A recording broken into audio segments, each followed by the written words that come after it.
The second pick will be made by the Los Angeles Lakers. That means that the number 1 pick in the 2016 NBA draft goes to the Philadelphia 76ers. A lottery is governed by chance, so despite the weighted odds of the NBA draft lottery, it's still a bit random, but it didn't seem that way tonight. The Philadelphia 76ers did everything while not doing a whole lot of anything on the floor to put themselves in the best position to have a big night here in New York City.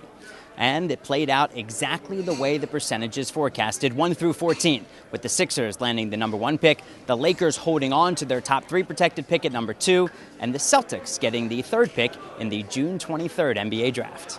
Well, you feel helpless in that, you go sit in a chair and you sit there and you listen to all of the discussion going on previously with some of the former players, and you just have to sit there and listen and take it. And, take it we will. And as I said up there, and I'll say it as many times as people will listen, I'm just thrilled for the city of Philadelphia. Our fans deserve this. And it's a big night. Is the anxiety level like up here like anything that you experienced during the season, actually playing ball? Man, not really. Playing basketball, I usually don't get jitters. I mean, whether it be playoff game or a national TV game, I'm usually calm down and relaxed. But up here, when I sat down, it was like playing my first NBA game or something. I was shaking. It was jittery. I'm just glad we got one of the top picks. How do you run a draft workout for a number 1 pick as opposed to any other pick that you've had in your career? Well, you're going to be dealing with slightly different circumstances. Most of the high picks don't necessarily work out in what you call a traditional draft workout, where there's 6 guys on the court. You see 3-on-3, 2-on-2.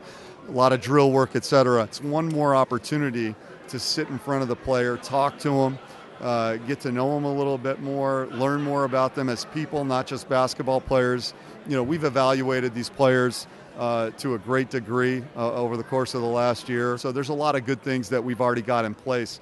The evaluation process, though, is ongoing, and we'll be working right up until June 23rd. The night started out with former Sixer Dikembe Mutombo tweeting congratulations to the team for getting the number 1 pick, but that was hours before the event, which led to all sorts of conspiracy theories. But in the end, Mutombo was right. The Sixers became just the 5th team since 1990 to finish the season with the worst record and get the number 1 pick.